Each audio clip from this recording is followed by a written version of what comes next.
Seaside Grown, a Sea Island brand. Representing Seaside Grown, founder Ross Taylor.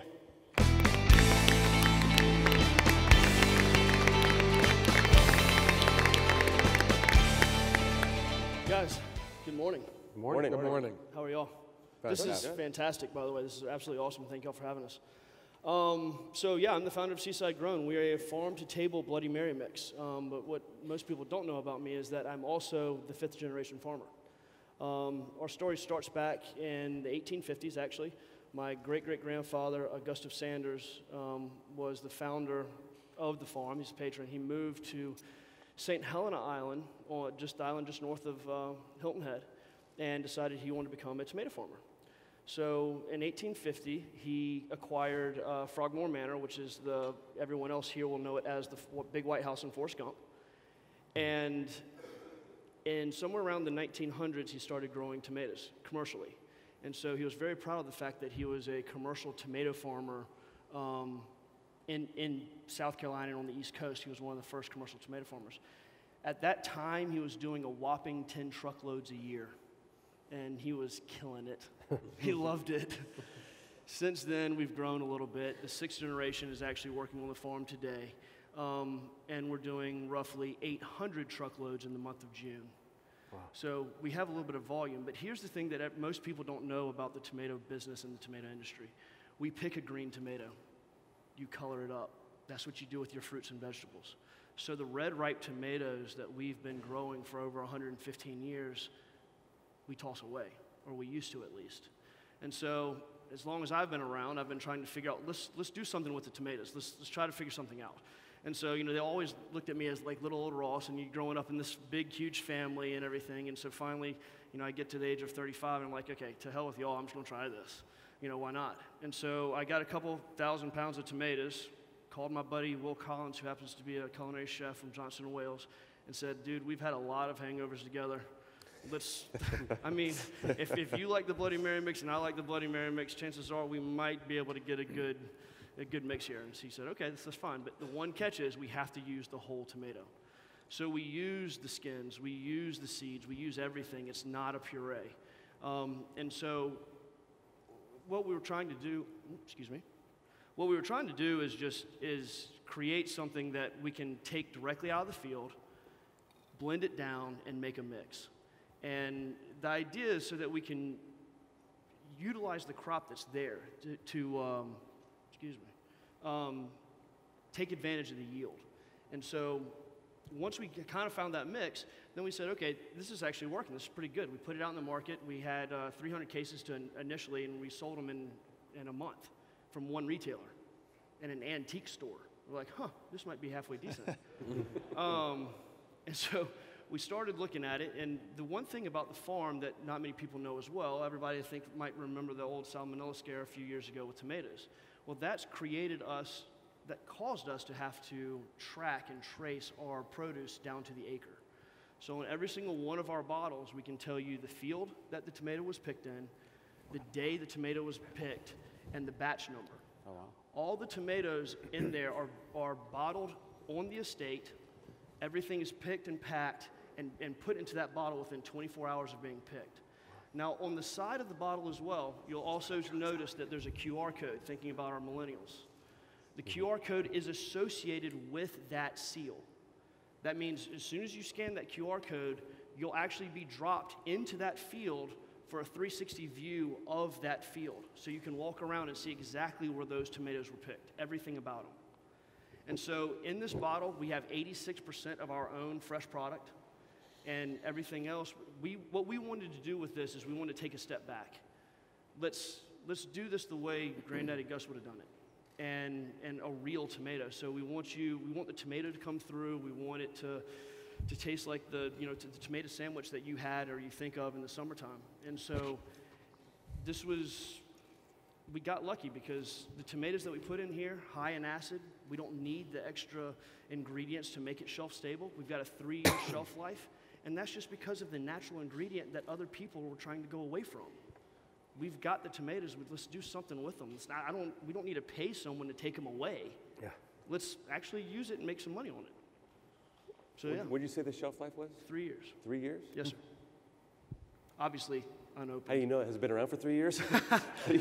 Actually, Clemson University did the test for us. They pressure treated and all that kind of stuff. I see it's gluten-free. Is it organic, or can you make it organic? The farming side of the family is torn with that, but yes, we're working in that direction. Yes, sir. Or make an organic offering? You know, the thing about farmers in general is, you know, we would love to be organic. The only thing we'd like to put on a crop is water. But when you're doing, you know, 24 million pounds of tomatoes within 4 weeks, you kind of need to make sure that you're getting the goodie out of the crop. What is the pepper that you add to the spicy? It's pretty tasty. So we tried, everything is certified South Carolina grown, and so we tried to stay inside the state and keep everything certified South Carolina grown and stay local. And so we use Carolina Reaper pepper, but we just use a touch of Carolina Reaper pepper. It's tastes warm. good. It's very warm. Yeah. Yes, sir. Just curious, when you think about growth capacity outside of your farm, how do you think about that? And as you grow outside of your state, are you thinking of what type of model as you grow? So, great question. And, you know, the farm, because of the capacity that we can do, we've got a long way to go before we can reach that capacity. But, you know, being a 6th-generation farm, I'm the 9th grandchild that has come back to the farm. The pie stayed the same size, and the family kept getting bigger. So either you bake another pie and keep eating, or some people have to go the other direction. So what I did was baked another pie. We created this, and now once we reach that capacity, it's a perfect opportunity to take that additional revenue and reach and grow to a different market and continue to do that. So just one thought. For the volume. Just one thought. Yes, sir. Working with other farmers outside in each state, thinking about how you connect with each state, and is there a local opportunity for you to create in each state something very local? Yes, sir, and to that point, the company that actually sells our tomatoes is a multi-billion-dollar company. They've got farms in Florida, Georgia, Virginia, California, all over the country, and we work very well with them. So they're doing exactly what we were doing with their tomatoes for a long time. So we can reach those. If all these tomatoes are coming from your property, you might want to integrate the word estate somehow. It has appeal to consumers these days. Yes, sir. No, that's for sure. Of course. You can get down to the plot, and the QRC code takes you the video, which is fantastic. How many of those plots do you have? How much of a variety? Okay, so in a given year, depending on the growth and what we're trying to get out of the farm, you're going to let some land lay fallow, and so you're going to mix and choose and move the crop around. And so for that, we've got about 25 fields that will move stuff around. So we'll have each year that we have a crop, we will shoot a video in that field where that is coming from. Now, we're not going to go to the acre that these specific tomatoes came from, but you get an idea of what happened in that field and listen to the farmer and say, this is why we chose this field, and so on. Do you see a super premium cocktail? Apropos in the wine business, we say the wine coming from that field, you'll pay $20, but that field that's just 5 feet away, because we know it is different in Burgundy, you're going to pay $250. Do you see that opportunity in this category for you to create an estate or specialty? Possibly, yes. It does exist. If somebody wanted a specific plot that was dedicated to them, that definitely does exist. You know, for us, we're not a wine manufacturer, so you know the differences of grapes and the soils and everything else that's needed, we want uniformity across the whole crop.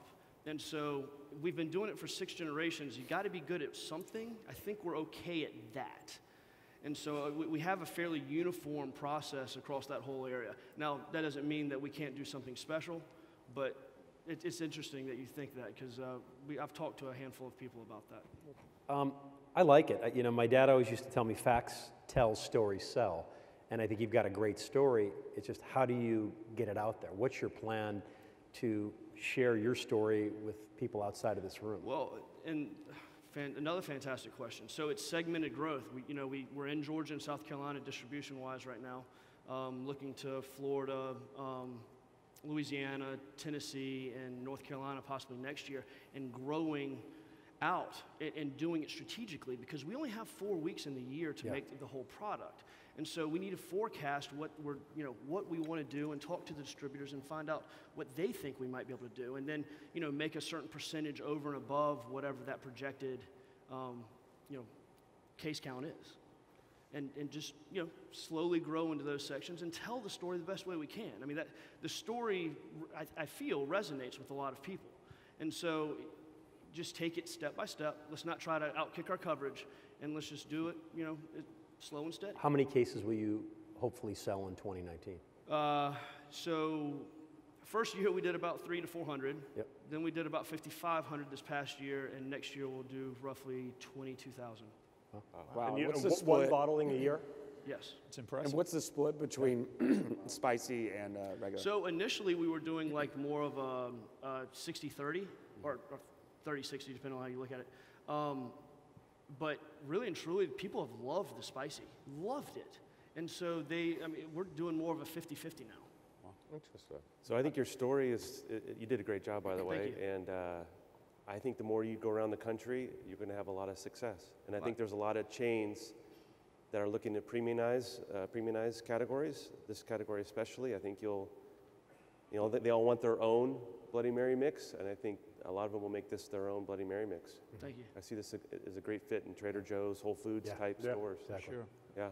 Cool. Ross, from a flavor profile standpoint, the spices in there, and then the anchovy backbone. Yeah. Real.